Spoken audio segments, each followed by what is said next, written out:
Hey guys, welcome to the channel. I appreciate you stopping by. So next up on the docket, we have a 2006 Hyundai Tucson, and this customer has an aftermarket radio in there already, and apparently this is non-functional, so we need to dive into it and find out what's actually going on. So let's go inside the vehicle and see what we can figure out. All right, so sure enough, we're inside the vehicle, and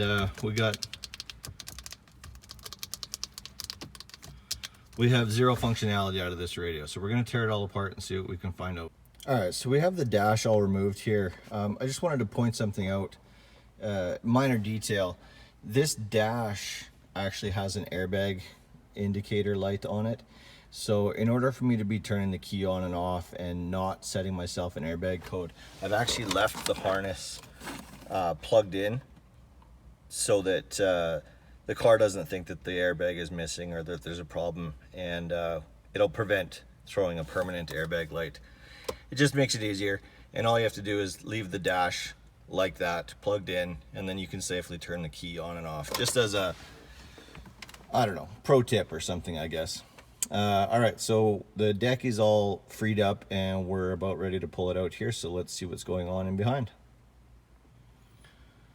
Okay, so with the radio removed, we can actually see what's going on back here. And the harness is done okay. It's taped, it's protected. Somebody spent some time on this harness, so that's good. And I'm not seeing anything really obvious that could be causing this head unit to not turn on, so let's grab the multimeter and see what we can find out. So a couple of really quick tests that we do when we're running into this type of a situation is to check both the battery power as well as the ignition switch power for the head unit. So we're going to go ahead and check that now. So battery power is showing 12.6 volts. So this is the wire that stays powered regardless of the position of the key. So this is your memory, this retains your clock, your radio stations, all that other stuff. So 12 volt power, that's good. We'll go to accessory power.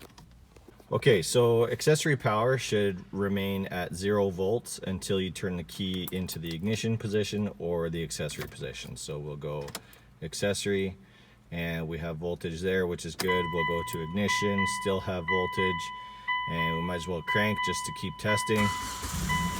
And it goes away during crank and then comes right back after the vehicle is running. So that's good. So we know that we've got power in both of the locations that we would have expected. The next thing that we're going to check is to make sure that there's actually ground at the harness that we're checking.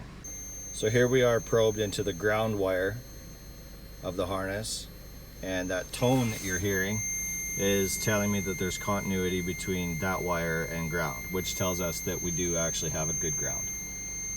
So since we have battery power, ignition power, as well as ground, the only other thing that I can suggest we look at is the fuse on the back of the radio itself.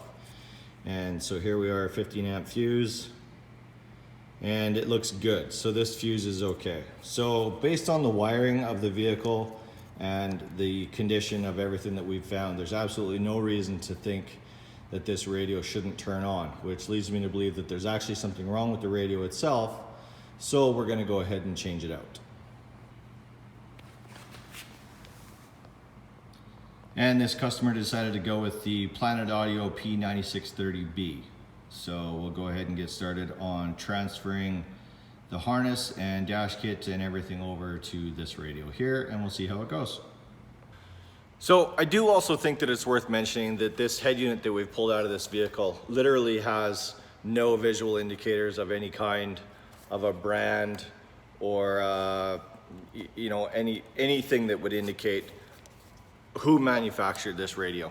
So a lot of times people are asking, you know, you go on to various marketplaces and internet purchasing sites and stuff like that, and you can buy a doubled-in head unit with navigation even sometimes. So navigation, Bluetooth, DVD capabilities and stuff like that.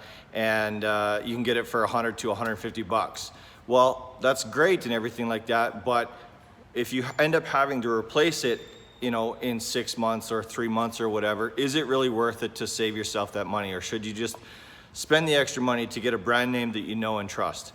This is a prime example of that. And I hope this customer realizes that by spending a little bit more money, he might get a little bit more reliable products. Now, Planet Audio also kind of falls into that category, but it is a brand name and it is a name that people know. And at least it's something that they have printed on the actual unit itself, so that says something. Okay, so Project Planet Audio head unit is ready to go. We've got our new harness built. The only other extra thing that we'll need to do is tie onto the park brake for the vehicle so that we can activate video and probably some other features while the vehicle is parked and the park brake is safely applied. All right, let's put it together. All right, so head unit is in place and wired in, and let's just test it out and see how we did. And we have power up, so that's a good sign. What you're seeing there is just there's a protective film over top of the screen that I haven't taken off yet. I will take it off right after I pull it out of the shop.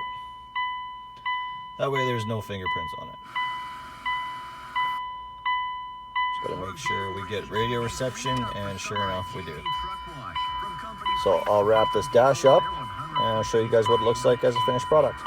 All right, so this is 2006 Hyundai Tucson double din touchscreen replacement, all ready to go, wrapped up, packed up, and ready to roll it out. Okay guys, so that's the wrap up on the Hyundai Tucson. So if you guys like this video, or if it helped you out at all in the least bit, do me a favor, shoot me a thumbs up. It helps me out a lot. You have no idea how much I appreciate every single like. And if you want to see more of this type of content, be sure to hit the subscribe button and turn on notification bells. Thanks guys, we'll see you guys in the next video.